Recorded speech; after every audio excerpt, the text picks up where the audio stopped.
Hey gang, this is JC, and this is the Daily Dose for Tuesday, January 24th, 2012. Combined venture with Mind Active in beautiful downtown Clayton. We have great television archives at the top of the page, and down below you got your eye candy feature. We archive all that stuff, and then our rock and roll poll question is in the corner, which I forgot to take off the printer. Hold on. There we go. Now we're set to roll here. All right, yesterday a medical research team in Boston has come up with this blood test where they measure all 281 genetic markers that are linked to long life. And they got about a 71% success rate with doing this blood test on people and then telling you if you're going to break 100 years old. So, just theoretically, let's say that at some point they're going to make this blood test available for you. You go to the doctor's office, you get a flu shot. Hey doc, by the way, I'd like to know how long I'm going to live. Give me that blood test. And it's, not cost prohibitive or anything. And they suck your blood out and they put it under. So, they go 92. And then you know how long you're going to live. Question is, would you want to know ahead of time how long you're going to live? 54% of you said no. 46% of you said yes. We got nowhere. Practically a 50-50 split. I would like to know. Okay? I'd like to know. I mean, Trish, yesterday, we're on the air every day on the Big 550 KTRS from noon until 3, and Trish says, I wouldn't know if I was going to die, I wouldn't want to know if I'm going to die young. Well, that's even more reason to want to know. If you know you're going to check out at 39, well, you want to get all the living in that you can get, as opposed to if you're going to live to 107, at which point you can take your time. Just relax and enjoy things. Also would help with appropriating your money and stuff like that. So, I don't know what people think. People have sort of a visceral reaction to a question like this, and I think you should really think about it, but I don't know. Maybe you did, maybe you didn't. All right. The big game, as they call it, because the NFL and the corporatization of the Super Bowl won't let you say Super Bowl when it's linked to any sort of commercial venture. That's why you always say, hey, by the way, buy one of these TVs just in time for the big game. They make them say big game because they won't let them say Super Bowl, because all these people are spending all these billions of dollars on, well, maybe not billions, but certainly millions, hundreds of millions of dollars on Super Bowl advertising and promotion and stuff like that. So anyhow, it's a week from Sunday. What's your opinion of the Super Bowl? We're going to probably do more Super Bowl questions as we get closer to the game, but I wanted to ask this one now that everybody's sort of whipped up.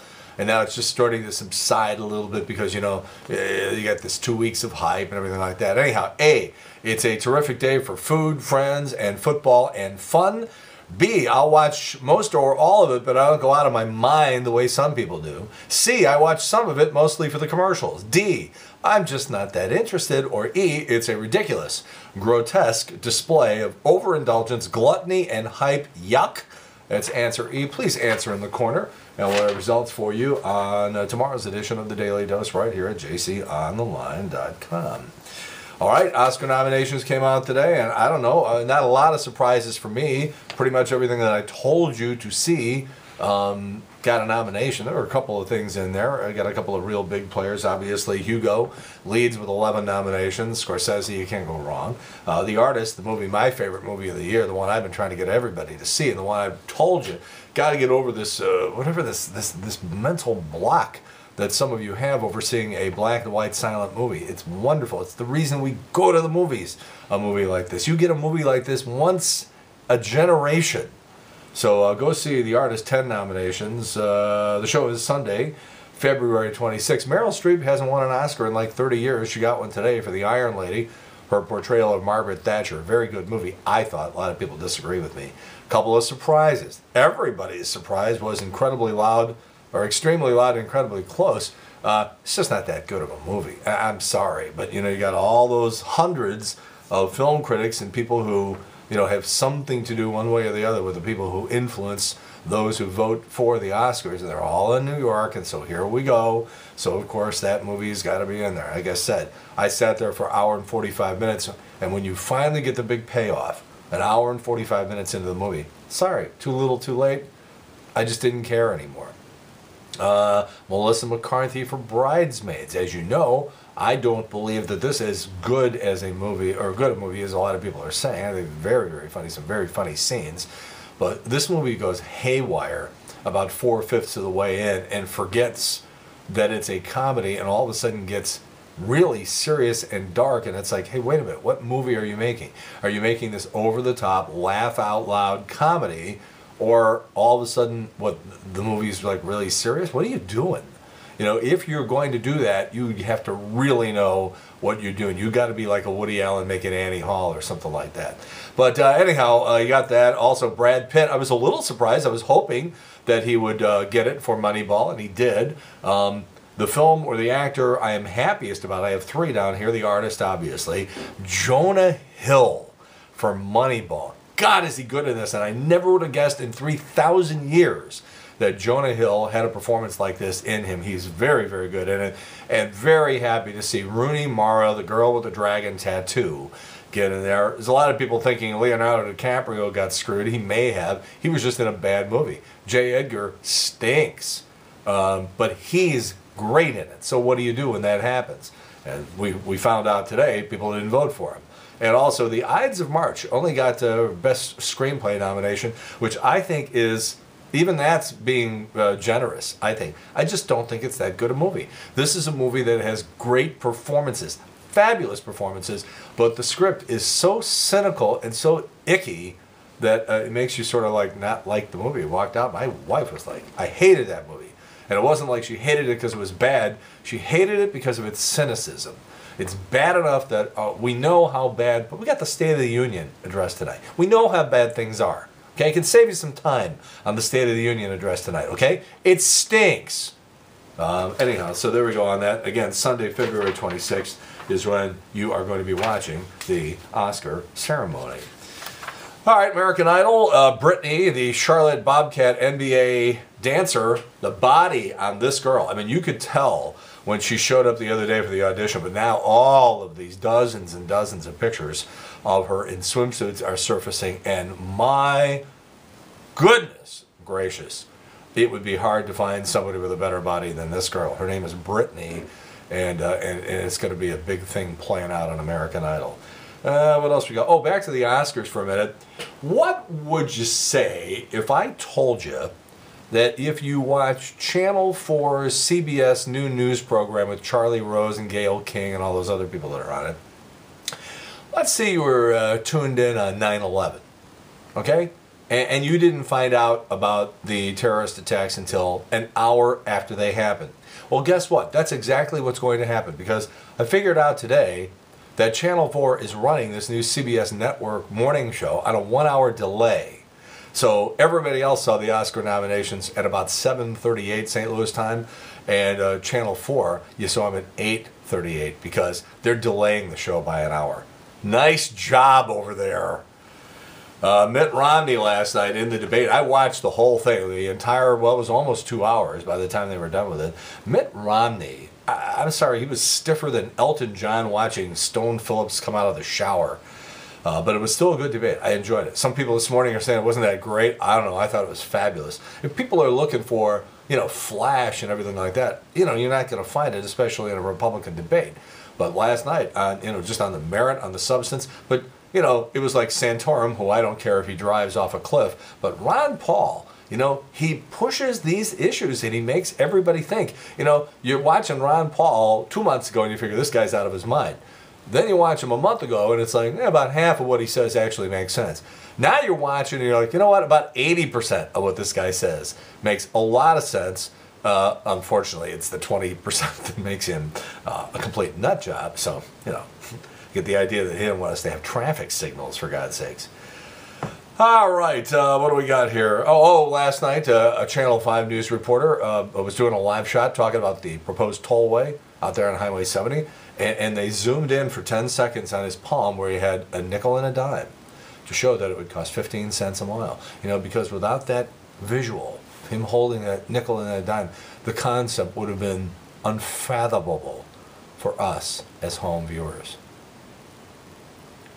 I'm going to talk about kickers. All right? Kickers, place kickers in the NFL. You know, they practice on separate fields. They're completely separate from the team. They're not even really considered football players by the rest of the guys on the team, these 375-pound linebackers and stuff. A kicker, they looked at, it's like Alex Karras used to always do jokes about, you know, Gary Apremia, and then, you know, saying, I'm going to kick a touchdown, I'm going to kick a touchdown. These two teams, they beat each other's brains out. They rip each other's heart and lungs out, leave them on the field for 3.5 hours on a Sunday. And then there's 3 seconds left on the clock, and now you got the entire team looking at this little guy who's like, 5'7", 135 pounds, but can kick a football 60 yards. And they bring him in there. And kickers are like little brothers when you're a kid. You're ignored. You're not included in anything until the ball goes under the hole in the fence and nobody can get through it. All of a sudden you realize my little brother can fit in there, okay? So now he becomes like the most important person in your entire world. Gets the ball, comes back out from under the fence, everybody's high-fiving him for like 5 minutes. Then they go back to brutalizing again. That's what the life of a kicker is. Thank you very much. I enjoyed that myself too. Not a promising sign for the future. A new survey found that 27% of kids ages 10 through 12 can't add $2.36 and $1.49 without a calculator. They also don't know the difference between there, and there. Then again, half of the people who send me email don't seem to know the difference or don't care. Back in November, about 10% of people in the country had tablets over Christmas. The whole thing exploded. It doubled. Now about 20% of people in the United States own a tablet like an iPad or an e-reader or an Amazon Kindle or something like that. Starbucks, they're testing out beer and wine sales at their Atlanta and Southern California stores. Later this year, if it's successful, Starbucks is going to have alcohol all over the place. By the way, back to football, record-setting audiences watching the football games. 48.7 million people watched the Pats hold off the Baltimore Ravens. That was the early game on CBS. That's the largest audience for an afternoon AFC championship game in 30 years. Later, 57.5 million people watched the Giants beat out the 49ers on Fox. Third most watched conference championship game of all time. Back to American Idol, by the way. Jim Carrey's 24-year-old daughter tried out, made it through to Hollywood. And they say the whole thing was sort of rigged. Are you surprised? Whitney Houston's comeback didn't go the way she had planned, and now people are reporting that she's broke. She called somebody for $100 the other day, according to the story. Aretha Franklin has postponed her marriage with her and her boyfriend. She and her boyfriend. Anyhow, she said things are moving a little too fast. She's 69. I wouldn't wait a lot longer. Kim Kardashian spotted wearing gold jewelry in her hair this week. That's right, her hair has more money than you do. President Obama, State of the Union thing tonight, we talked about that. McDonald's will begin selling Oreo cookies and cream baked pie. First the victory in South Carolina, now this. What a week for Newt Gingrich. And Rick Santorum, so Rick Santorum wins Iowa, Mitt Romney wins New Hampshire, Newt Gingrich wins Florida. Meanwhile, Ron Paul is trending with Netflix customers who rented Cocoon. I told you today I was going to talk about HD radio. That's going to wait till tomorrow. There's a lot of time. 21 days till Valentine's Day, 28 days till Mardi Gras, 47 days till Daylight Savings Time, 53 days until St. Patrick's Day. All right, JC's Eye Candy today.